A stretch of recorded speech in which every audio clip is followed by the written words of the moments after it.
So if you read the title, I probably know what you're already thinking. I'm going to clear the air right now. We don't do the GOAT debate over here because, and I used to, and I don't know why I used to, but I used to. But what happens is it narrowed down to two players really, which I think is kind of unfair, first of all, to a lot of other guys who played. And then just both sides, they just start lying right out the bat. And so, like, you got the LeBron side, who I love LeBron. And if you think he's the GOAT, that's fine. But when you say something like Michael Jordan didn't have competition, you just kind of snitching on yourself a little bit. Just off the simple fact that he beat Hall of Famers in every, put it this way, right?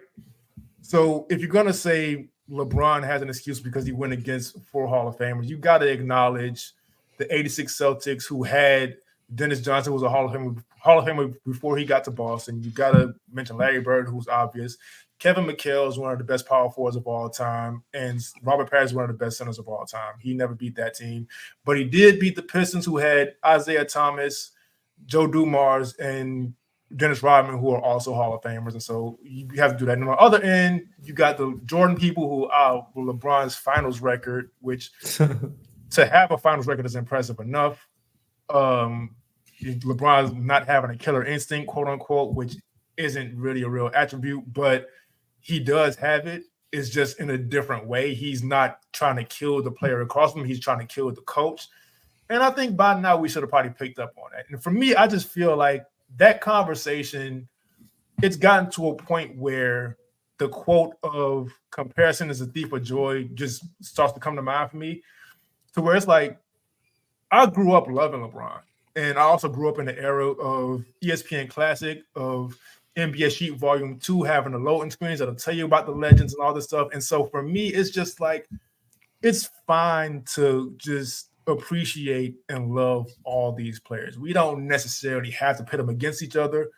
And if we want to have a cool debate on why we prefer this one, that's fine. But as far as just pretending the other guy's a bad player or was a bad player or wasn't playing against this or he shouldn't get credit for this, and because it doesn't make sense to me. So it's we're doing something a little different all the time, but especially with this episode, we're just paying respect to people who deserve the respect. You know what I mean? And so, Frankie, if you have anything on that, you just go ahead and let us know.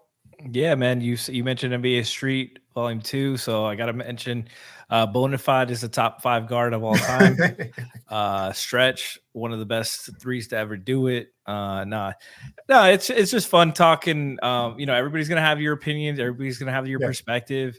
Us as Heat fans see Dwayne Wade a lot differently than other fans. We see Jimmy Butler differently than the other fans. If you're a Portland fan, you're gonna want Dame to get more credit than he gets. You're going to want Clyde Drexler, Bill Walton. As every fan has their perspective, and that's where we try to give we're Heat fans first, but we love the game of basketball. We try to give respect to where it's doing, and we're young too, so like. We're also trying to learn more about the older game of basketball that we didn't get to watch and stuff, and we're trying to get to watch more and learn about. We've been talking about old basketball player stats and John Havlicek and all this shit. So it's a lot of fun, man. Just the game of basketball is amazing. Cool. No, man, there's nothing else to add, man. It's the biggest gift that I think we've ever received, was just in general what it's become. And what it's going to continue to become. I love the conversations of eras. It's something that's a little tricky, but just the conversation of just talking hoops is something that will forever be lovely, man. It's what the NBA has given us across all these different eras, all these different style of plays. And when you try to pit them against each other, that's really when you try to take away the beauty. Just appreciate it for what it was, appreciate it for what it is, and let's keep moving, man. Yeah, and we're not telling anybody what to do. No, for sure. I mean, look, if that's the way you view the game, want to talk about it, you can go right ahead and do it. I'm just not going to participate in the conversations. As far as other outlets doing it, I understand. Look, this is a new show, but I look at metrics and all this stuff. I understand. I see the spikes when we talk about LeBron. I see this. We haven't mentioned Jordan yet, but I understand, like, you have to get the content. And if that content works, you keep doing it to put money in your pocket, whatever it is. But us personally, we just don't care. And so if you're looking for that, then I mean, we may not be the place for you. But if you just love the game of basketball and you have some great memories from your childhood about it, or even now you have a favorite player or a favorite team who you feel like doesn't get the credit they deserve or may deserve more coverage, then you'll go ahead and tune into us and you won't be disappointed. Because I mean, not to sound, I'm not an arrogant person anyway, but we know our shit.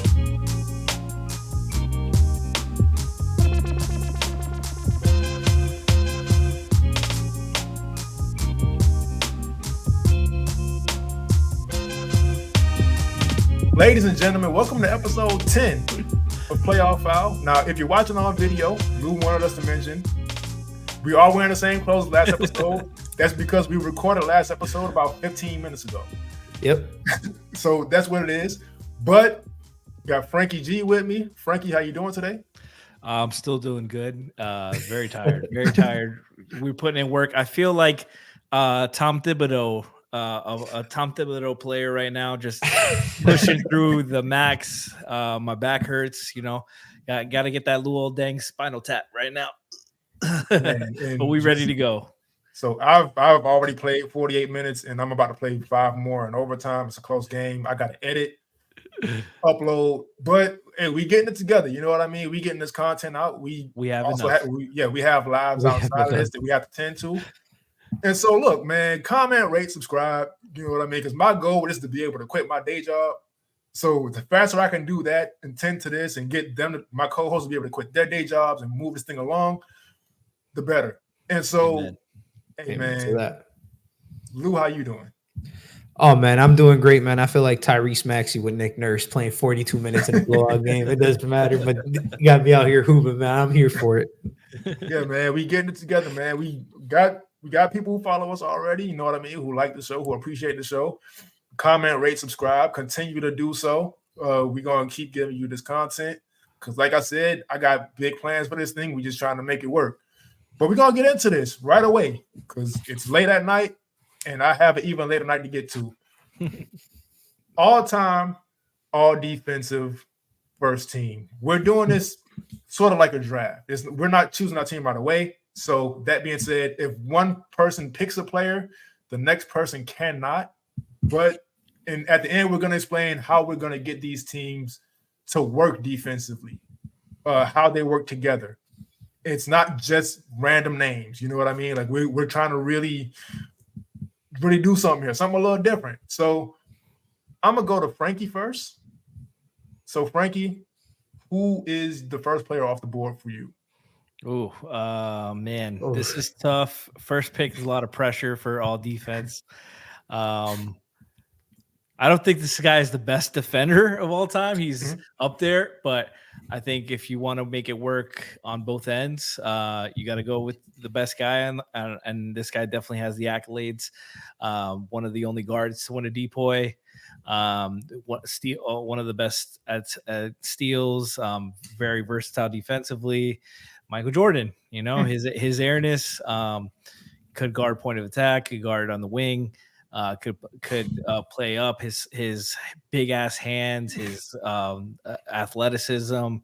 You know, he was just an incredible player to watch, and you know, he beat the Monstars by himself. So like, what else is there to say? He's one of the greatest to ever do it, arguably the greatest to ever do it. And he was not a slouch on defense by any means. And I would very much like to start my team with Michael Jordan. Yeah, and to expound on that a little bit, and not to compare eras, because I also don't do that. There's too many differences within eras. But I do want to say for Michael, because there's a lot of, you know what I mean? And it's fully understandable that if you expend a lot of energy on defense, you may struggle offensively and vice versa, because we do have to begin to view these players like humans who play basketball. And no matter how much you work out in the summer, you got adrenaline going in games. You get tired. And so to be able to do both things at a high level is insane. And so to think that Michael Jordan in 1988 won Defensive Player of the Year and averaged 35 points a game, like ridiculous. What can you even say to that? What can you even say to that? And so I'll go next. Frankie didn't go best defensive player of all time. I will do that, at least in my opinion. And I'm going to go with Dennis Rodman. So you talk about the original being able to guard 1 through 5. And I'm going to mention some older names because I watch older games. I'm on the NBA app. If it was played between 1979 and today, I probably saw it. Or I probably saw that team in some capacity at least.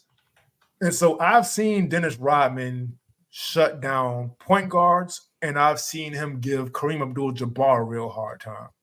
Kareem Abdul-Jabbar was about 7'3". Dennis Rodman was about 6'7" and 210 pounds.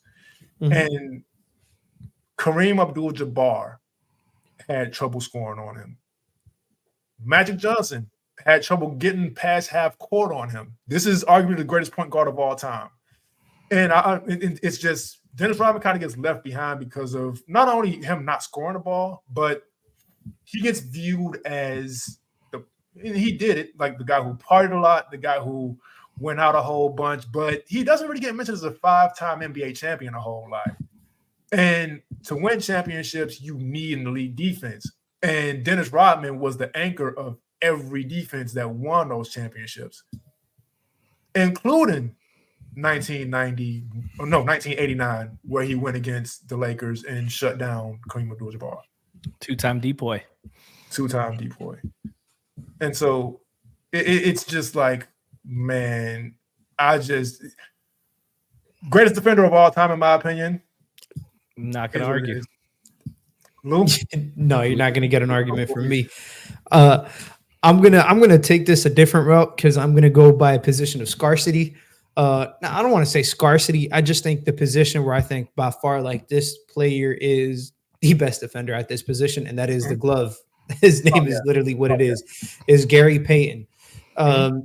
Talk about just absolutely destroying game plans offensively at the point of attack, just being in lanes, pickpocketing, doing everything while still carrying a load offensively. Obviously, it's Gary Payton. He was literally brought back at 37 years old by Shaq to the Miami Heat just so he could play some defense for him and help him out. He was doing that throughout his entire career from his Supersonics days to, well beyond that. And it was just he was one of the most prolific defenders, one of the peskiest dudes in the league. And that is why I'm taking him with my first pick, man, at the point guard position. Because I feel like the point guard position, there is some good defenders, but I feel like personally, Gary Payton is probably just a slight edge over everybody else. It's probably great him. Pick. Yeah. Great pick.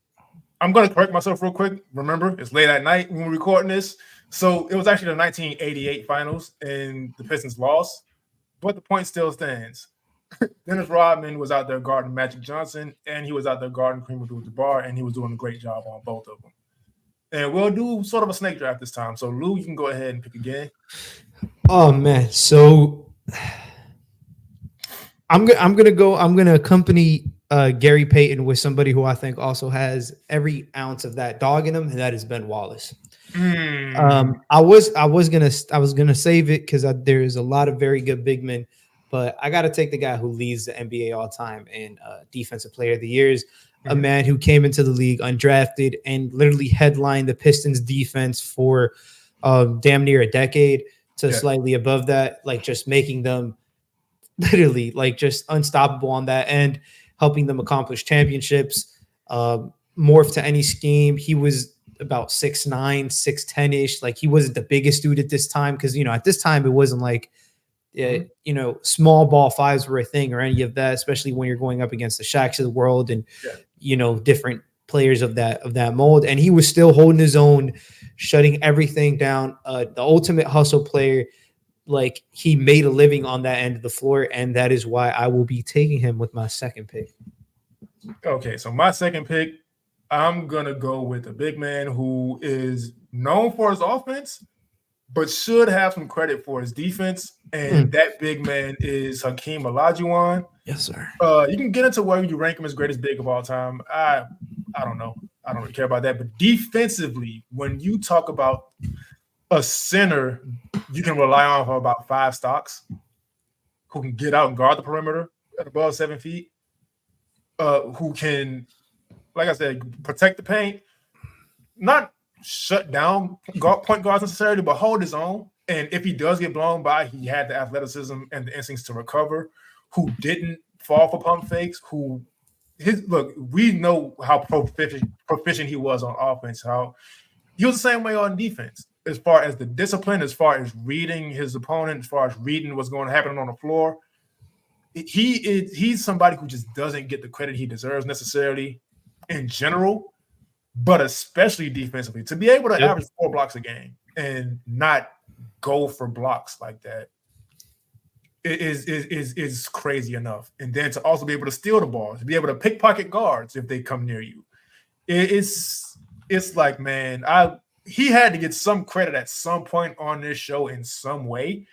And best all-time defensive team, he has to be on it. Yeah. I love this. The idea of the snake draft even better because I get to you guys both picked your center. I can wait on my center later. Now I'm going to take advantage and take the guy with the most all defense of all time, Tim Duncan. Damn it. Motherfucker. I'll be damned. He's I still feel like he's an underrated defender somehow. Just because he's not a flashy guy. He was never a flashy player. Never a super exciting player in the terms of like athletic explosion, verticality, but just one of the most fundamentally sound players of all time. Just smart, knew where to be all the time. And he was one of the funniest shit talkers of all time. Just telling him, hey, try better next time. And kicking your ass while doing it. The championships speak for themselves. I feel like he should have won more. One more like recognition defensively. I don't even remember if he got a depoy. He got 8 first team all defenses, and that's from 99 to 2008. And he was still getting all defense second team in 2015. From 1999 to 2015, he was an all defensive level player in the NBA. Never won a depoy. It doesn't look like. No, never did. That's incredible. One of the greatest players to ever do it on both ends, and his defense was impeccable. Now, defensively, I was going to pick Rodman. You took that from me, Kenny. Let's go for the second guy. I'm going to go with a guy who has a lot of all defensive teams too. 5th all time, one of the greatest guys to ever play, one of the greatest sidekicks to ever do it. I'm going to pair him with his airness because he's on my team too. Scottie Pippen. Scottie Pippen switching on to Magic Johnson won them their first championship, guarding them, shutting it down. Him and MJ just harassing Magic, not letting them get anywhere. Pippen, big hands, super athletic, could guard 1 through 4, could front the post, could stop point of the attack, could, when he, and defensively, like when he had the mindset of shutting somebody down and embarrassing them. We've all seen the Dream Team. We've all seen what they did to Tony Kukoc. Scottie Pippen. I want Scottie Pippen with Magic Johnson, with Michael Jordan and Tim Duncan to round out my team, my core. That's crazy. So I'm gonna go a little more recent, just a little more recent. You know what I mean? This is somebody who also doesn't get a ton of credit. It's mostly because of look, he's not all there. You know what I mean? He's a little like there's people who live outside the box, people who live off the rails, but you gotta love him, you gotta respect him. I'm going with Ron Artest. Now, he doesn't get the credit he deserves necessarily, and it's like watching those games and watching those series and the players he was able to give trouble, whether it was LeBron James, whether it was Dwayne Wade, whether it was Kobe Bryant, whether it was whoever it was, because you're talking about somebody who was 6'7", 200, sometimes 260 pounds, but no fat. And just being able to slide his feet, being able to guard 5 positions. He had the quickest and strongest hands in the league at some point. If he could have kept it together with his temper, he'd get a lot more credit. But it's like I'm going to give him that credit regardless because there's not a lot of people in NBA history who could guard 1 through 5, whether on ball, off ball, wherever you put them. And Ron Artest is one of those people on that very small list. And the strength is what set him apart from everybody because he could overpower guards. And even if you were big trying to post him up, you had trouble getting position. And his defensive IQ is also something that goes underrated because you just don't consider IQ with somebody who has that temper, but you can never say Ron Artest didn't know basketball. Absolutely. And so not only just the physical stuff, being able to slide his feet, it's the making the correct rotations, helping at the right times, whether it was hedging or recovering, whatever it was, just playing perfect defense at all times. And even if he did get scored on, it was very tough. And so my pick this time around is Ron Artest, for sure. One of the only guy, I think he's the only guy still that his signature shoe was him in a defensive stance. and it makes total sense. And it makes complete sense. Absolutely. Yeah. Great pick. I got 2 picks back to back here. So I'm gonna go with the claw, Kawhi Leonard. I know you got Scottie Pippen. I wish I could get him, but I think I'm gonna get probably, somebody who's on par with him. 2 defensive player of the years for somebody who hasn't even been healthy his whole career and has had a short one at that. Only played 659 games. As a 21-year-old, was giving LeBron James every kind of problem defensively. The famous clip has been, we brought it up on the show, LeBron saying fuck, and he wasn't even in the game. He was just checking in. And the finals, it's just what he does, man, defensively during his peak, specifically in the Spurs days, even after, even now, obviously the moments don't come as often because he's tasked to do certain other things, but defensively, just a menace, like strong as an ox. You couldn't move him, can guard legitimately 1 through 5. Most 5s, probably not all of them, but still just very switchable, versatile defender in lanes, very heady, more steals than fouls, ridiculous. And I'm going to add some size to this team at the power forward position. I'm going Kevin Garnett. I got to have me a shit talker. To me, you there's no way you can have an all defensive team without having somebody who has shit talking. I got him and Gary Payton, so good luck. So it's Kevin Garnett. I mean, shit. Everybody should know what he was able to do defensively. A lot of players mold their ways literally after him. What he was able to do in Minnesota, and then obviously once he got to Boston, what he was able to do there. But just one of the best rim side, like weak side rim protectors the league had seen up until that point. 7 feet tall, closed out defensive possessions, was a crazy stocks guy while still being responsible for just about everything offensively. During this era, really the last time the Minnesota Timberwolves were good, aside from this year, was when Kevin Garnett was on that team. So that should just be enough to tell you his battles with Tim Duncan, his battles with Dirk, like he was it wasn't like, he was guarding like easy peasy positions every day. Like he was getting put through the gauntlet, Chris Webber, Elton Brand, like all these players. And he was out there, like he was just doing his thing every single night in, night out. So KG is my power forward for sure. Mm-hmm. And so now, and look, keep in mind, I watch old games, you know what I mean? And I need a shooting guard. Looking at the list of shooting guards, I feel like I know who Lou's going to go with next for his. So I'm not going to do it. I'm going to leave it to him. And I'm going to just go with Michael Cooper. And I understand, not a big name, you know what I mean? Played in an era where I also wasn't born yet, but I do my research, I know my history, I watch these games. So when you look at those Showtime Laker teams, and they changed basketball in the sense with the pace they played at, that all started with Michael Cooper on the other end, because Magic Johnson, as great of a player he was not a defender. Kareem Abdul-Jabbar, as great of a rim protector as he was, the defensive versatility wasn't there necessarily. Michael Cooper was the engine to that defense, and we're talking about a team who split running an era, or running a decade as far as winning championships, and it's common knowledge that you need defense for championships. You need one of the best defenses in the league to win a championship, and Michael Cooper was out there just shutting guys down at, I wouldn't say 1 through 5, because he was a very wiry and small player. He couldn't really handle 5s that well. He held his own in the sense sometimes, But to be able to guard 1 through 4, to be able to take the tough assignments, so a Magic Johnson could have all the energy in the world to lead all these fast breaks, to be able to get those steals and get those deflections that would lead to those fast breaks. For me, with Michael Cooper, is not just what he did on defense, it's what his defense led to. And so I'm going to go ahead and I'm going to salute him because he's not somebody who gets a ton of attention or a ton of respect for the player he was in general, especially the defender. And on last episode, I did forget to mention he did win Defensive Player of the Year in '87. So he's one of very few guards to win it. And so I'm going to go ahead, I'm going to give him that respect because he doesn't ever really get it. No argument for me. Deserve it. Go ahead, Frankie?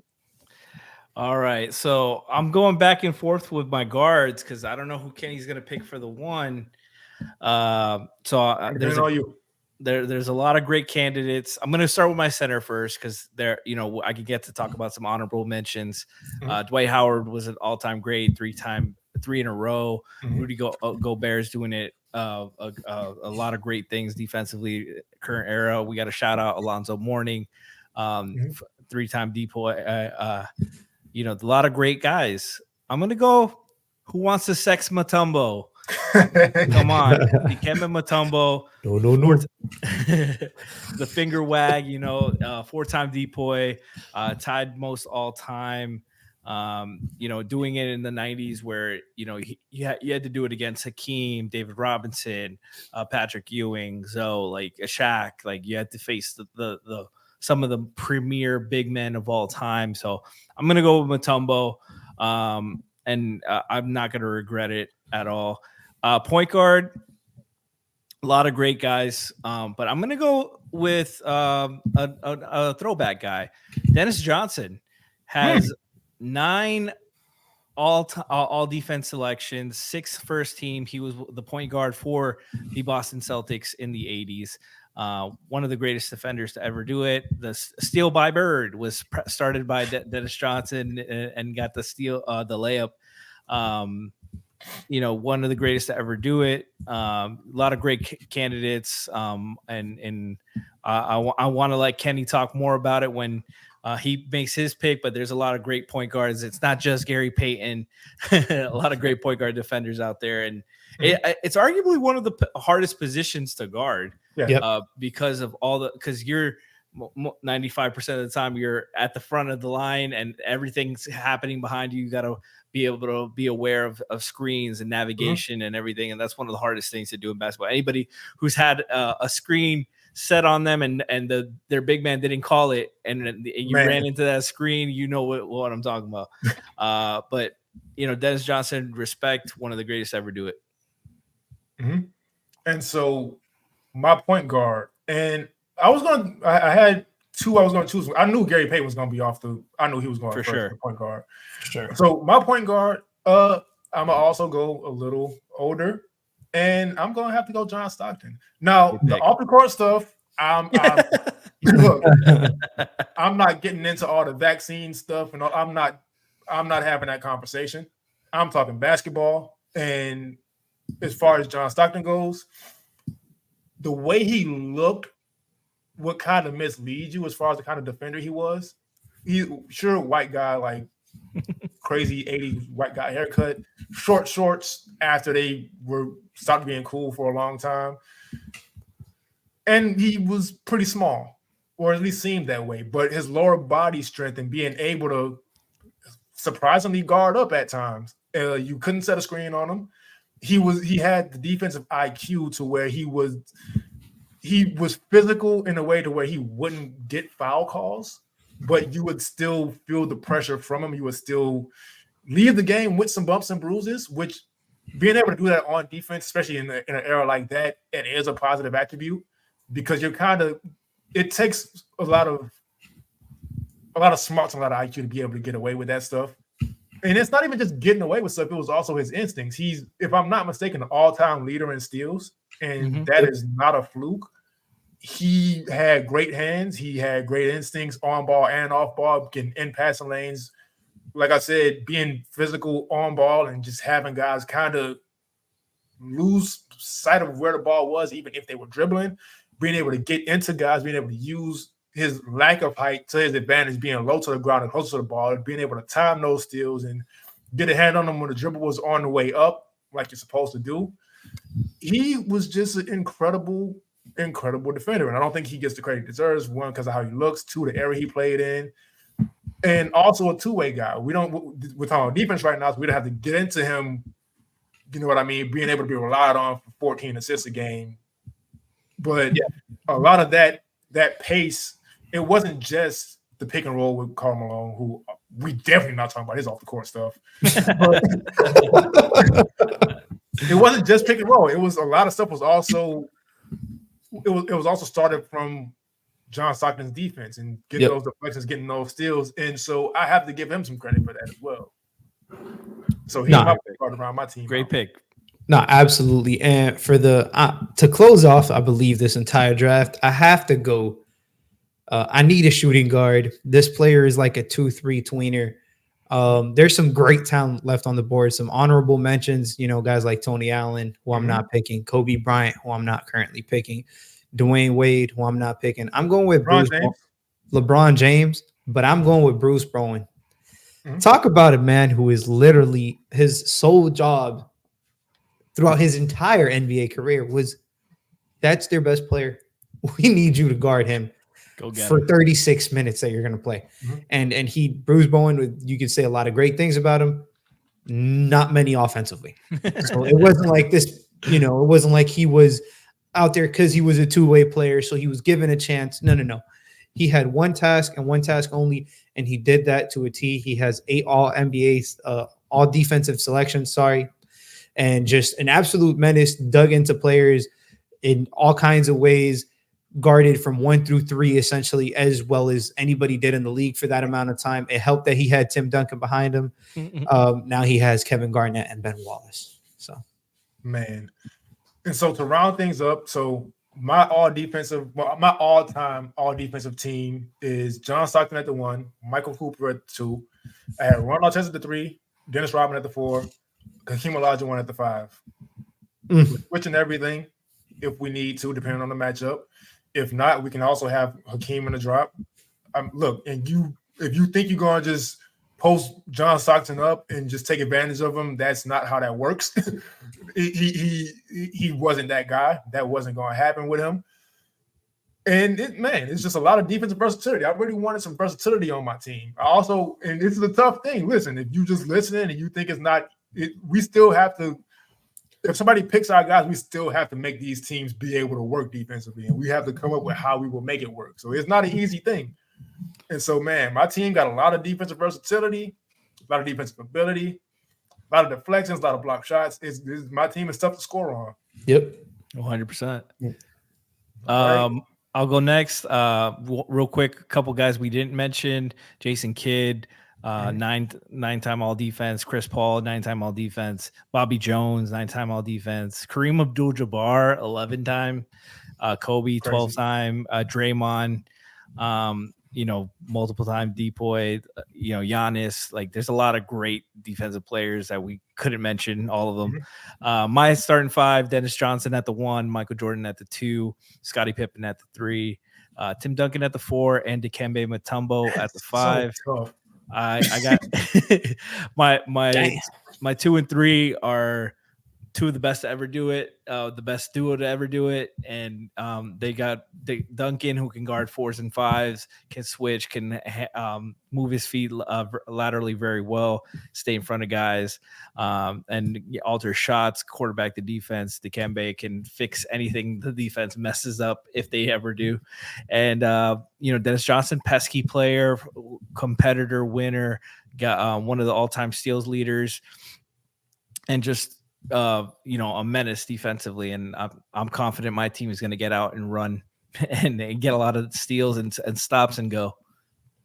All right. Yeah, and to round it off, my team, I got Gary Payton at the 1, I got Bruce Bowen at the 2, Kawhi at the 3, KG at the 4, and Ben Wallace. With this team, good luck trying to get by them. None of them are skinny, and they're not going to give you an inch of space anywhere. We have people who can press on the ball literally from 1 through 5 just about everybody's switchable except for maybe Gary Payton. You don't want him guarding centers, but I mean, it's not like we're going to let that happen that He easily. still held his own also. It's not like, if it's not like he's going to allow that switch to happen that easily. He's going to be able to get around those screens and he's going to be able to affect things. And now obviously we have Bruce, on the wing with Kawhi, which good luck, I guess. And, Ben Wallace menace defensively as a center. Maybe he's a little small, but don't worry. We got KG who's damn near 7 feet behind him, ready to, if help is needed, help is provided is what I'm trying to get at. So I'm laughing at Lou's team because he's got Gary Payton, Ben Wallace, KG, and Bruce Bowen, four of the loudest, craziest defenders ever. Hey. And then he's got Kawhi, because Kawhi's going to be the one. He doesn't need to talk. First of all, he never talks, but like, I got people talking shit. Kawhi's like, hey. He's just having a blast out there because nobody can score. But no, for real.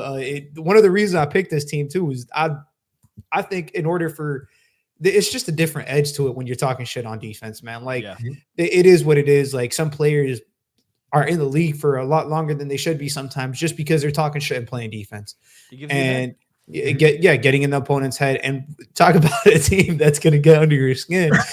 Literally that's what I built my team on. Like I want my Gary team Payton and KG on the same team. Yeah, Gary Payton, KG, and Ben and Bruce. Like it's not going to be easy. And then Kawhi is not going to get under your skin because he's talking shit. He's going to get under your skin because you can't get by him. So it is what it is. Bruce Bowen, one of the dirtiest players of all time, too. He used to dig his nails. Hey, that was my dad's favorite player. The reason he made me start watching basketball, believe it or not, was because he's one of the iconic players too, though, because more like transcendent players, because that was the era where you had to start spacing the floor, and he was really that first 3-and-D guy, led the league in shooting, and that became a whole role, and that was Bruce Bowen. To give Bruce Bowen credit also, with us being Heat fans and kind of knowing people on, I don't want to say on the inside, like, oh, y'all know Dwayne Wade. No, we know people who reported on the Miami Heat for a long time. And so just knowing how Bruce Bowen started out, not being able to hit a shot at all, and not being able to keep a spot in Miami because of that, and then going on to San Antonio, and like you said, becoming the transcendent 3-and-D guy. And that's one of the most valuable commodities in the league today. And so just giving Bruce Bowen some credit on that because he definitely deserves it.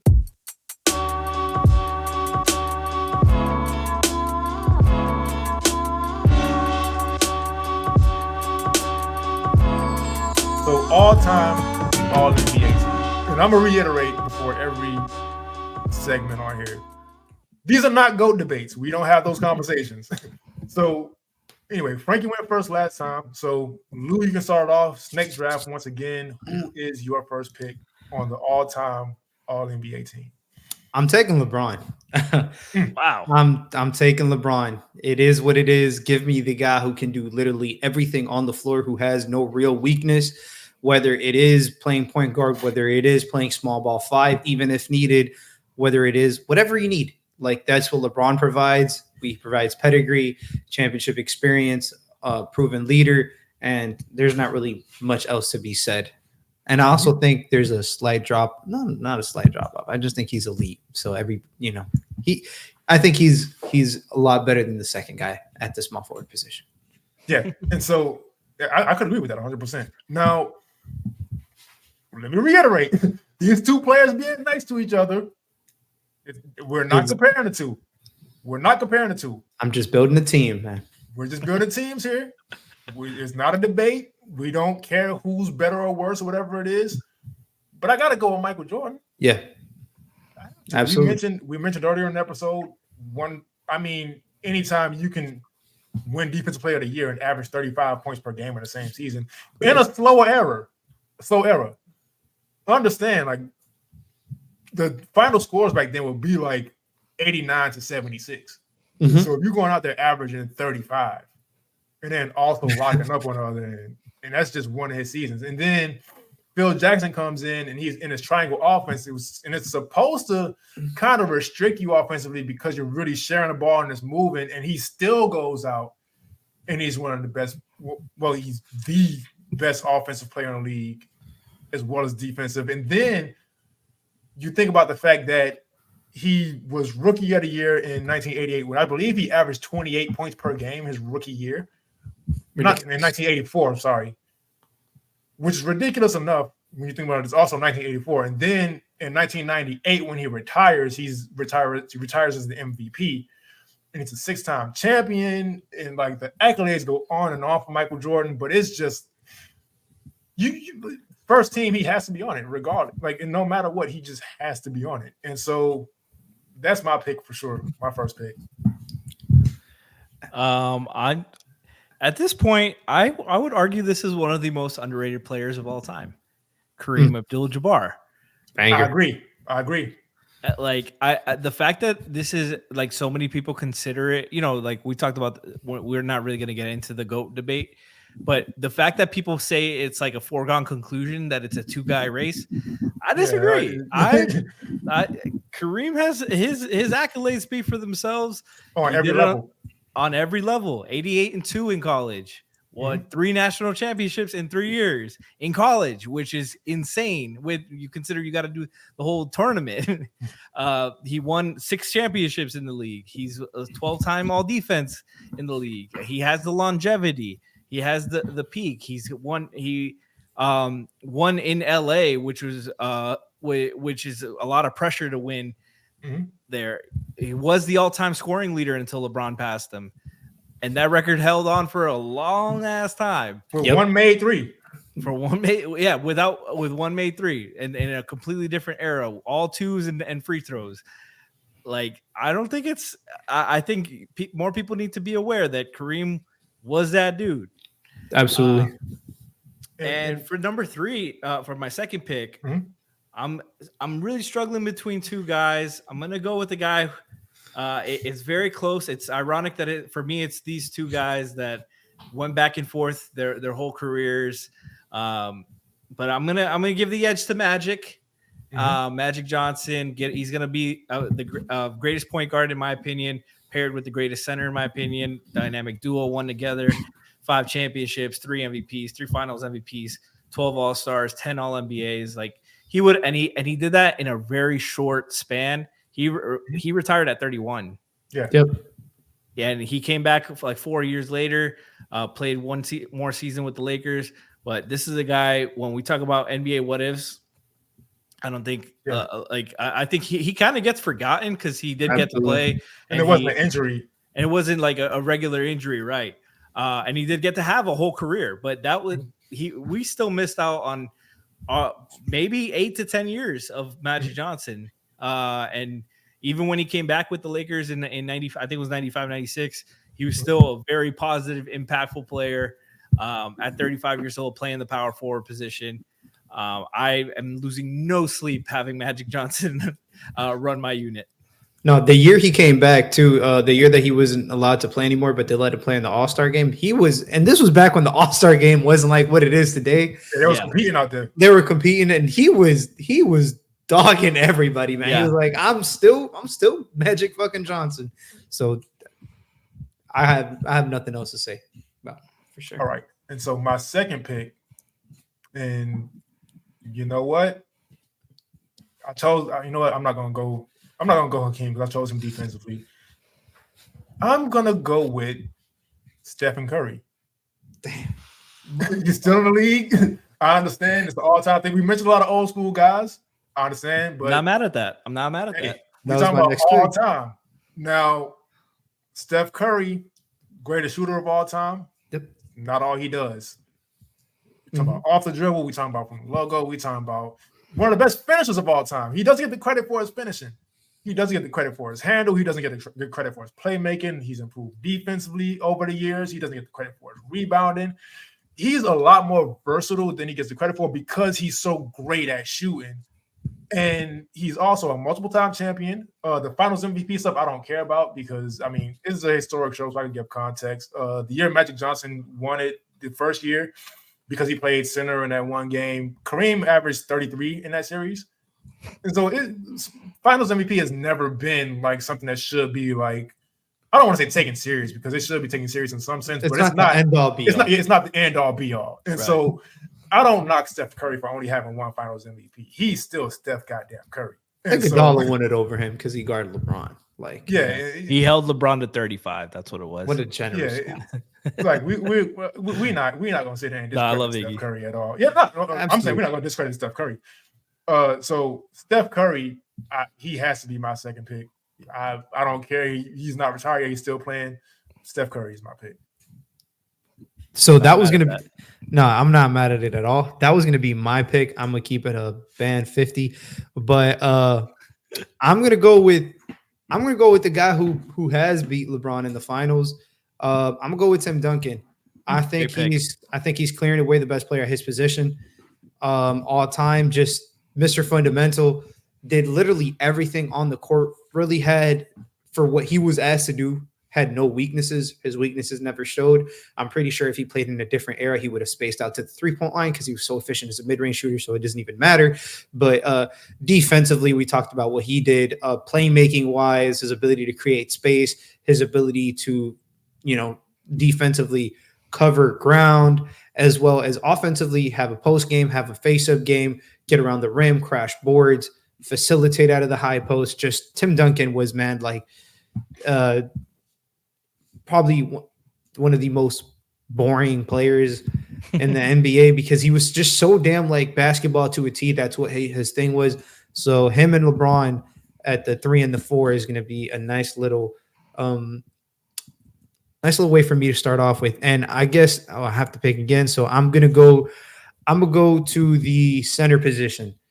And again, this is a team that has to play together. It's not just, I'm not picking the best center. So for center, I am going to pick Nikola Jokic.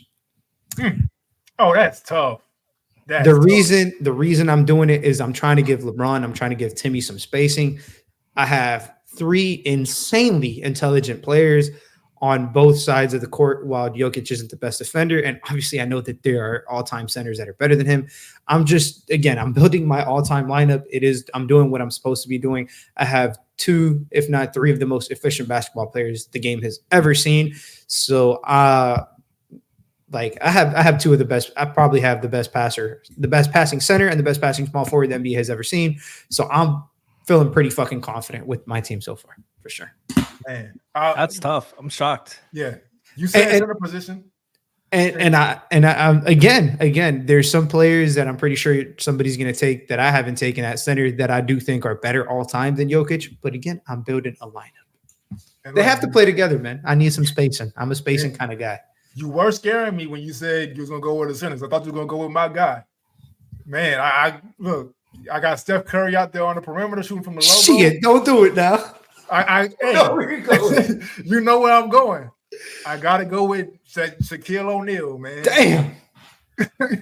Good fucking luck. Great pick. I don't care about the free throw stuff, and I see the metrics. Our audience is mostly our age, so y'all get it. But if anybody younger is listening and you think Shaq is just the funny guy on TNT, look, man, you are sadly mistaken.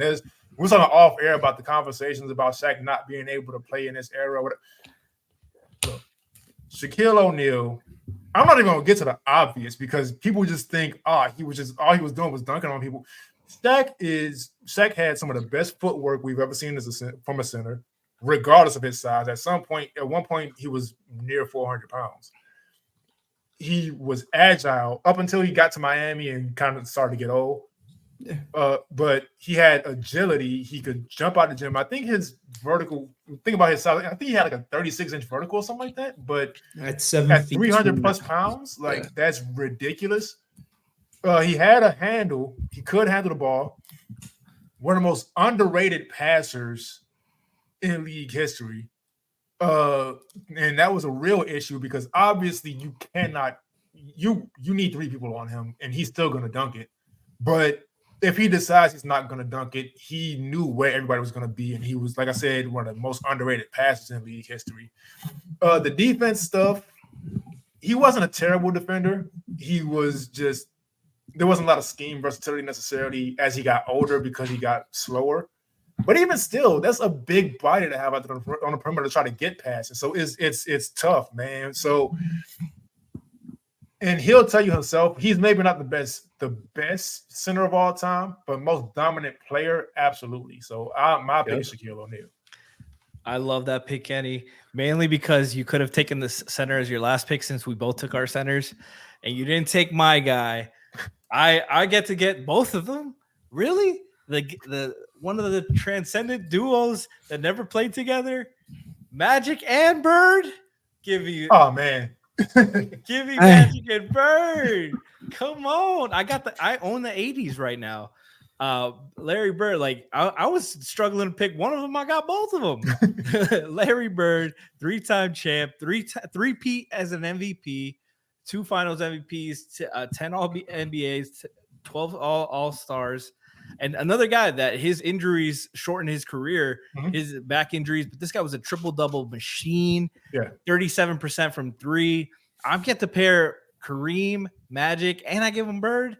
Like, what are we doing? What are we doing, fellas? And this next one, I was struggling between 2 guys. I'm going for the power forward position right now. And like I could go with the 2 guards, and me and Lou will hash that out when it comes to that point with the two guards. But I want to build my team, and I think I'm gonna go with add some defense to this team. I'm gonna go with Kevin Garnett. Now you can make a very strong case for Charles Barkley, Karl Malone, Dirk Nowitzki, even current guys, Giannis. Like you can build a strong case for them. But I get to get some spacing from KG because he was automatic from mid-range. 15-time All-Star, 9-time All-NBA, 12-time All-Defense. Got an MVP and a DPOY to his name. Not many guys who got both of them. And he was a winner. He did it in Minnesota. Tough place to win, tough place to compete. And first year he gets out of there, he wins a championship. No disrespect to Minnesota. You guys have a great team this year. I'm rooting for you guys. Most of you guys, not all you guys. Some of you fans. So every fan base has bad apples. But you could make a very strong case, and I won't argue with you for any other power forward. But my team needs a little bit. I just added Larry Bird. He needs a shit talking partner. Him and KG as your forwards. I think that's a lot of fun. And both of them are very underrated passers. Yeah. KG can bring the ball up himself. But I got 3 guys that can handle, and nobody's in my lineup is below 6'8". And so honorable mentions. Did anybody pick Kobe? No, we're not. I'm missing the point guard and a shooting guard, man. The centers are done. Are the only position that's done right now. Oh shit! I'm jumping ahead. It's late at night. All right, go ahead. So you picked Frankie. To recap your 2 picks. Sorry, you picked KG and Larry Bird. So go ahead, Kenny. All right, and so I had Magic. No, I didn't have Magic. I had Jordan, and I had Jordan, Shaq, and Steph. Yep, you got your 4 to go. The 3 and a 4. My 3 and my 4. So I'm gonna go with, and since I have Steph shooting anyway, I'm going Scottie Pippen. Here's why. So one of the best defenders of all time, obviously, can guard 1 through 5. A lot of people don't know he was also a point forward. And so, I'm not going to reference that debate anymore. I'm not even going to say the first word of it. But a point a lot of people make in it is that Scottie was an MVP candidate when Jordan left. And that's not a slight to Jordan. It's Scottie Pippen's ability to run an offense. I'm not going to say it was better or worse than anybody, but he was just such a great passer and such a great playmaker. And then obviously the defense. And he was he wasn't the first point forward. And in The Last Dance, somebody in there said he created that position. He wasn't. But he did sort of revolutionize it in a sense, because in a triangle offense, it's not necessarily run by a point guard anyway. And then they just never had the point guards who they didn't have the traditional pass first point guard. A lot of teams actually didn't. That's kind of interesting. It got to that point at some point, but they mostly had defenders and shooters at point guard. And then Scottie Pippen kind of just ran the offense and brought the ball up. And so I'm going with him for that. Not only for the defensive versatility, but he's also another person who can run the offense for me, and I can really rely on him to do that. And the athleticism. We can't sleep on the athleticism. Getting out in transition, you wasn't really stopping Scotty in transition. You got Shaq, MJ, Scotty, and then Steph trailing. Good luck. That's tough. Yeah, that's ridiculous. I'm gonna go. I'm missing my 1 and my 2. I'm gonna go with the shooting guard here because I'm gonna leave it for Frankie. No choice for me. Yeah, I'm gonna go with Kobe. Yeah. Give me Kobe spacing as well as doing everything in terms of whatever is needed. Kobe's killer instinct that I guess LeBron lacks for some reason. Quote unquote. Yeah, obviously, if you saw the air quotes I put up. But no, like give me Kobe Bryant, one of the most heralded players of all time. Literally, there was about a 15, 20-year gap where like everybody just wanted to be like Kobe Bryant. Like he was, that kind of mentor, or, people looked up to him as a multiple-time champion, all defensive team, all NBA team, whatever accolades you need, he has it. Put up 35 in a season, like 33, 34 in a season, just ridiculous. Got to the rim, 3-level score. Give me him to space and attack off ball off of Jokic's passing and LeBron's passing. Yes, please and thank you. And then, I'm missing to round off my point guard. So we talked about Kobe defensively. We've talked about, I got Braun defensively. I got Timmy D, man. So the point guard position, I'm going to go with my favorite player ever. I don't even care. I'm going with Steve Nash. He almost made my list.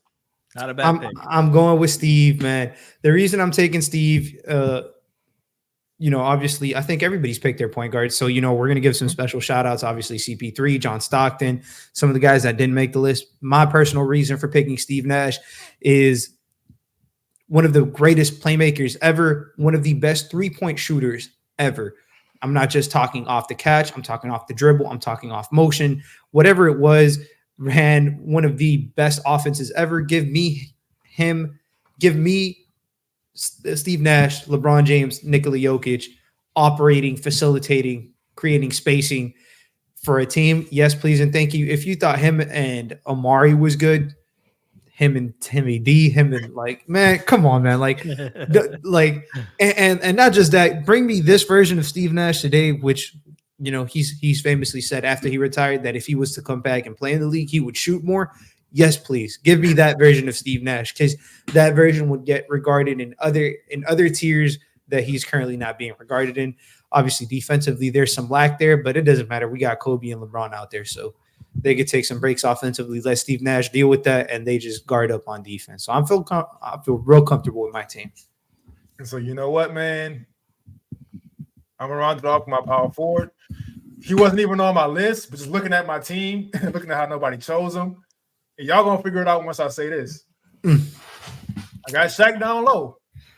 I know it is. I got Steph already stretching the floor. What you need? I got Scottie Pippen bringing the ball up. I got to go with the man from Germany. I got to go with Dirk Nowitzki. Damn. Easy pick. When we talk about people who revolutionized the game, for sure. Now, there were bigs who shot before, and they did stretch the floor. But stretching the floor before Dirk was a 15 to 18 footer. And so shout out to the guys like the Derek Colemans who did that. Bob McAdoo. The guys who did that before Dirk, but Dirk was launching threes and Dirk was knocking threes down, and Dirk created a shot that one-legged fadeaway, which was unstoppable, that players at all positions use now. Man, you pair him up with Shaq, and then you got Steph also space on the floor. Yeah. I mean, and Michael Jordan. And Michael, I don't even Michael Jordan out in this line. Oh yeah, I got Mike.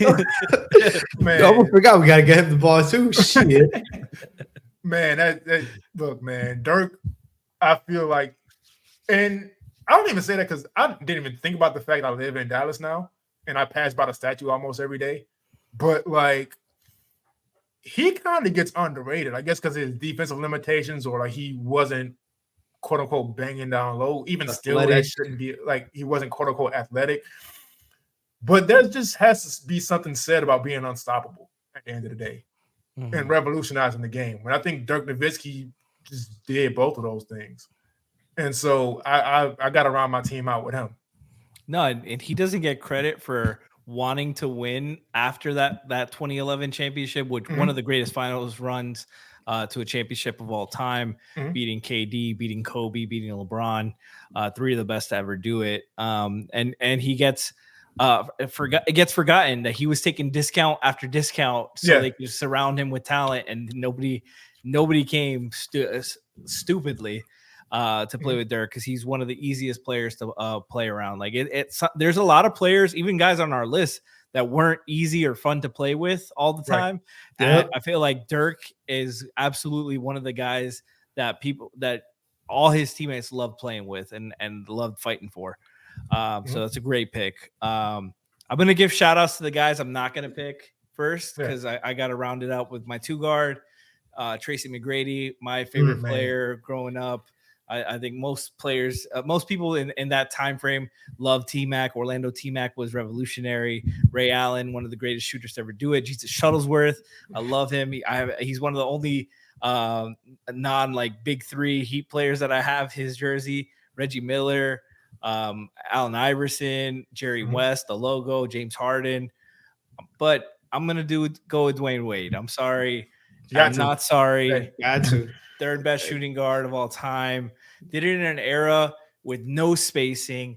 If you go back and look at that 08-09 team that he dragged to the playoffs, he had 30 points per game, 7.5 assists, led the league in steals, was all defense, was averaging a block a game at 6'4". At 6'4". His best teammates were rookie Mario Chalmers, rookie Michael Beasley, and Udonis Haslem. He had no spacing, and they played 2 big lineups almost all year, and he still did that. Yeah, with Jermaine O'Neal. He still did that. The 13-time All-Star. And for a guy who played 16 years, he had a pretty short career. Games played, a lot of injuries. We know about the meniscus replacement in college that really shortened his career, caused him to have further issues. But some guys that have already passed him in career game played, Mike Conley, DeMar DeRozan, those guys have Rudy Gay, those guys have all passed Dwayne Wade in games played. One of the greats, Argo in Miami, third greatest shooting guard of all time. If you want to argue he had the second highest peak, wouldn't argue there that those teams were special. I'm glad he got his 3 rings. Love him to death. Reason I love basketball is because of Dwayne Tyrone Wade Jr. Right. And so we'll recap our teams real quick. So I have Steph at the 1, Michael Jordan at the 2. Ridiculous. I have Scottie Pippen at the 3. I got Dirk at the 4, and I got Shaq at the 5. That is tough, man. Tough to guard. I should have waited for center, man, because getting Shaq as a third center is stupid. And there's still some, names we didn't even pick Hakeem. Right. Like, I thought Hakeem was for sure. Like some of the guys, like obviously we had man. Yeah, man, you were the one who picked Jokic before Shaq. That was a great pick, though. I can't even be mad at Jokic either. It's not. I can't even be mad. Like, Jokic is not a bad pick. That's crazy. Yeah. So my team is, I got Steve Nash at the 1, I got Kobe at the 2, LeBron James at the 3, Tim Duncan at the 4, and Jokic at the 5. A very versatile team, trying to attack you in every way possible offensively, while still having the headiness of basically from the 2 to the 4, just elite level defenders. So it is what it is. All right. There you go. I got a lot of size on my team. I got Magic Johnson at the 1, Dwayne Wade at the 2, Larry Bird at the 3, KG at the 4, and Kareem at the 5. Dwayne is my shortest player, and he's got a 7-foot wingspan. He averaged a block a game and 2 steals in his career. Could help at the rim. I'm gonna have Dwayne and KG lead it defensively. Birds and Kareem are definitely no slouches. Kareem, one of the has like 12. I think it was 12 all defense selections. Magic is my worst defender, and he's 6'9". So I'm gonna be just fine with this team. Yep. They're gonna talk. Bird and KG are gonna talk so much shit, and we're just gonna move the ball really well. Pass. Everybody's a plus passer. I love passing, and you got the all-time second in all-time scoring inside. I can still space the floor, Larry Bird and KG. Even from mid-range, I'm sure KG and Magic in this era. Magic, 85% career free throw shooter, had a season shooting 38% from three on like 3.5 attempts. I think he could space the floor in this era. I know KG could. And Dwayne, with all that spacing, all those threats, slice and dice, find your big man. It's going to be a lot of fun. Man. All right. So this time around, we did a full all defensive team. So we'll cut it down to one reserve on all-time All-NBA. Real quick, mine is the 1993 NBA MVP in Charles Barkley. Once again, now look, if you think he's just the funny guy on TNT, please do yourself a favor. Do yourself a favor. The comparison that came up a lot of times when Zion was coming out was that Zion would be like Charles Barkley.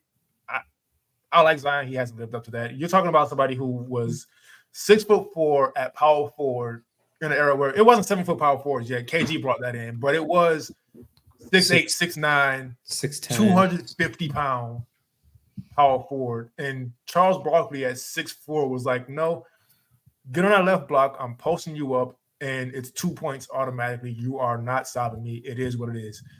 Defense wasn't amazing.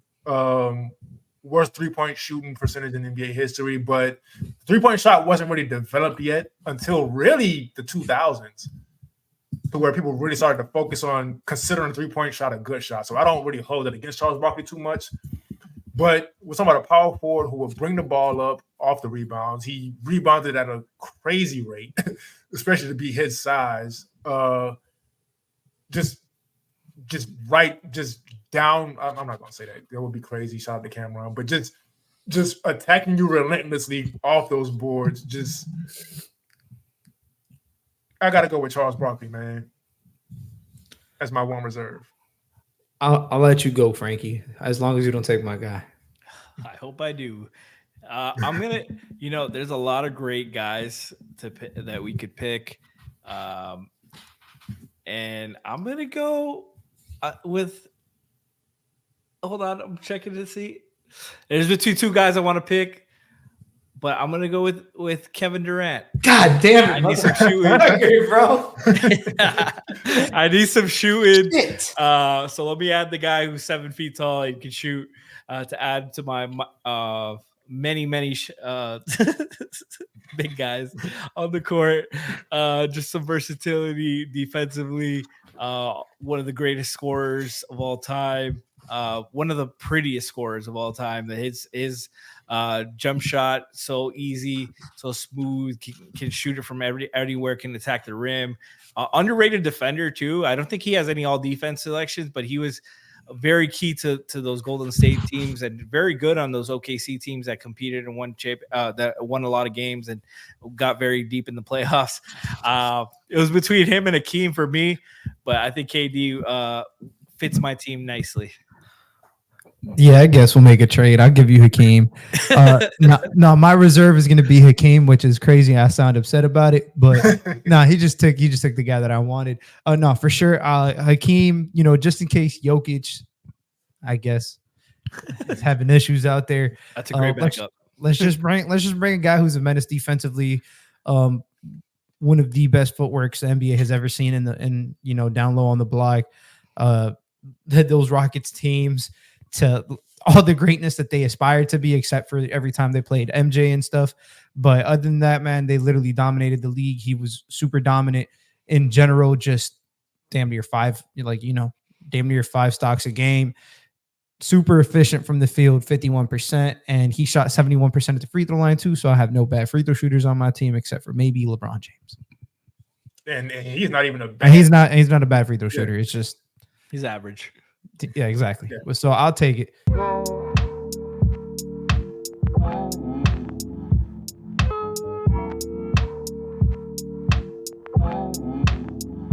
MVP.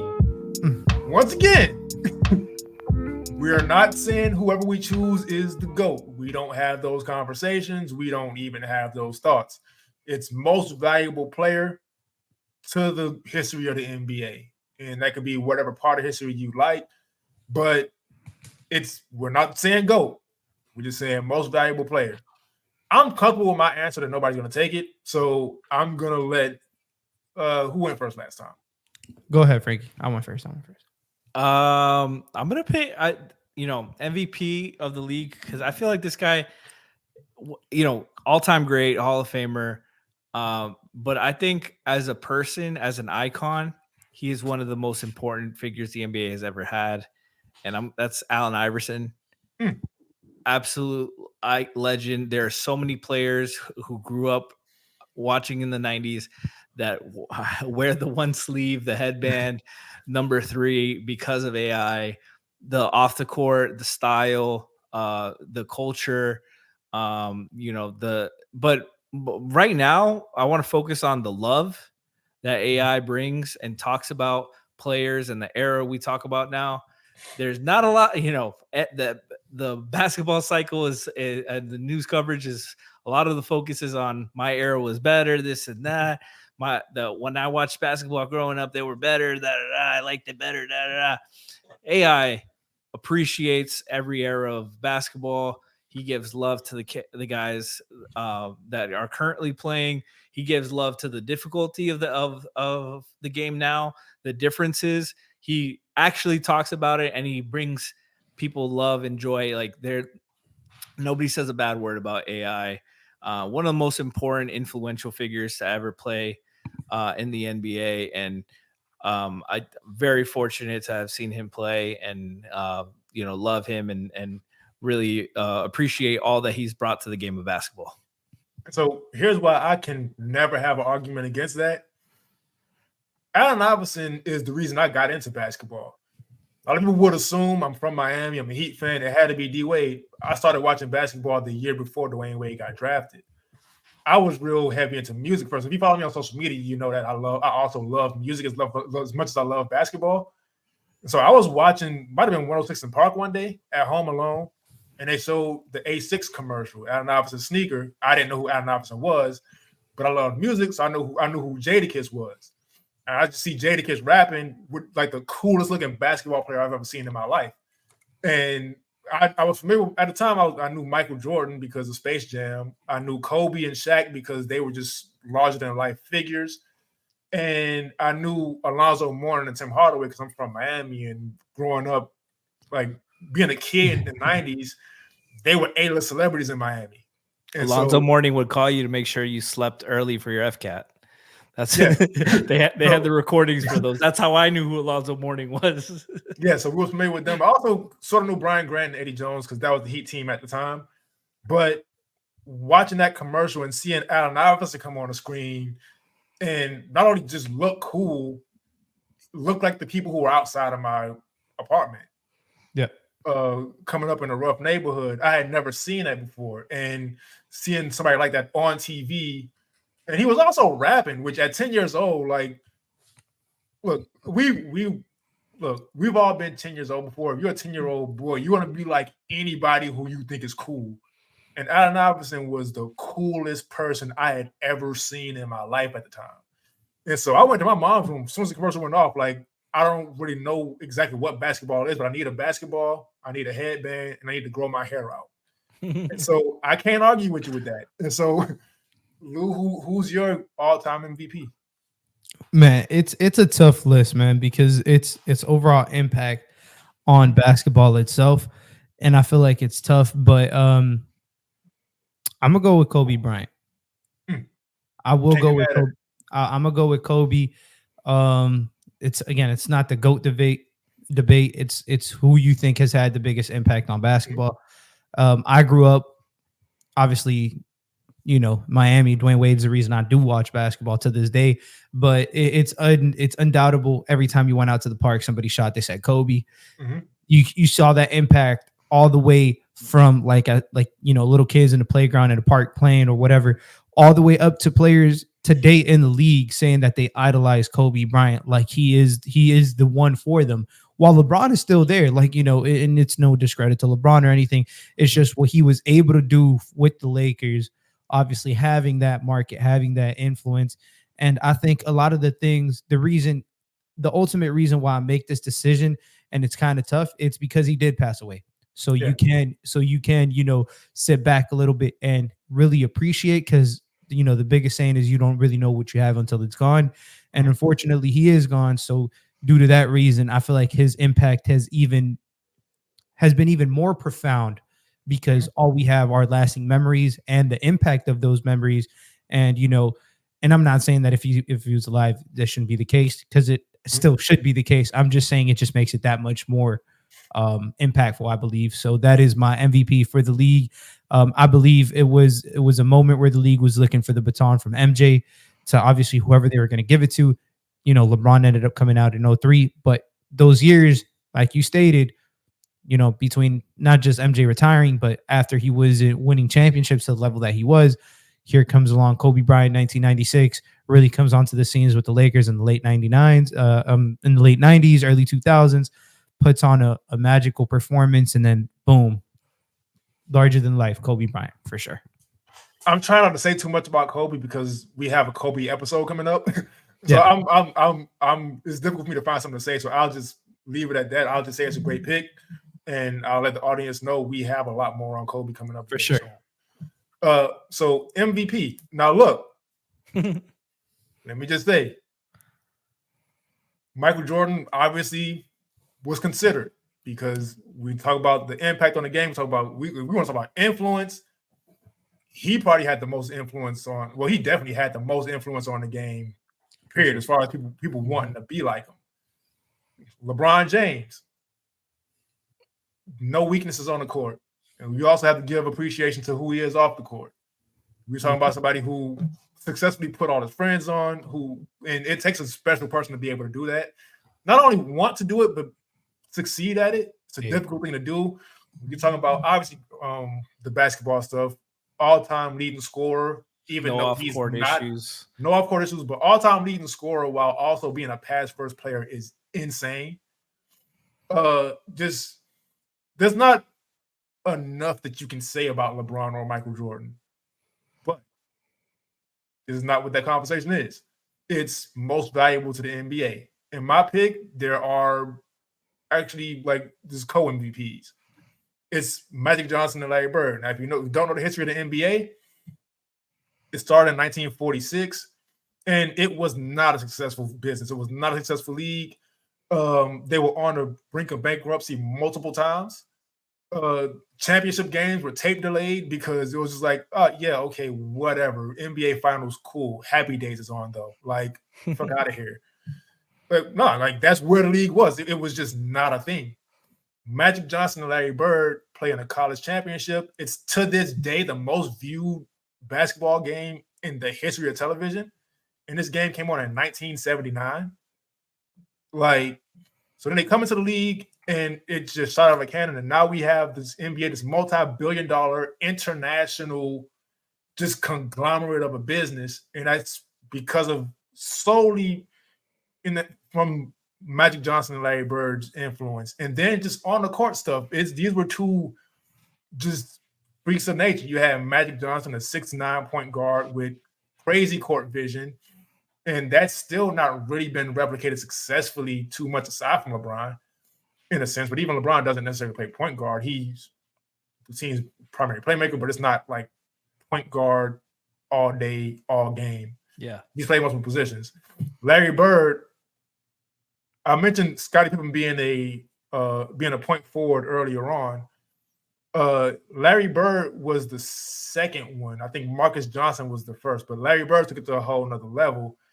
And just a quick thing on Larry Bird. So Magic and Larry got drafted in 1979. That was also the first year the NBA ever had a three-point line.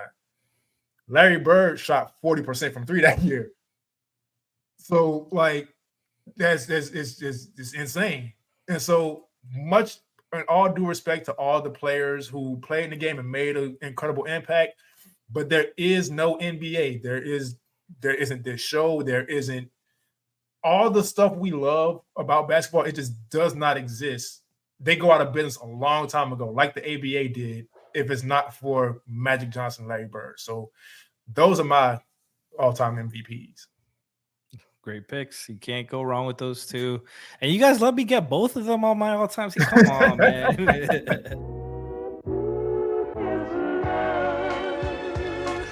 Thanks for tuning in to episode 10 of Playoff Foul. Thank God we're at the finish line. It's late at night. But I'm Kenny Spence.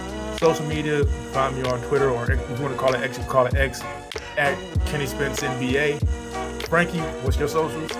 It's Frankie G _ Frankie with a Y on Twitter. And Lou? It's going to be on Twitter. It's going to be at Saucy Takes, no spaces with the Z at the end of takes. Make sure you like, comment, subscribe, all that good stuff. Continue the momentum. Well, we're moving at a much faster pace than most brand new platforms move at. And so I'm excited about that. Let's just keep that going, man. You know what I mean? We thank you and appreciate you for the support.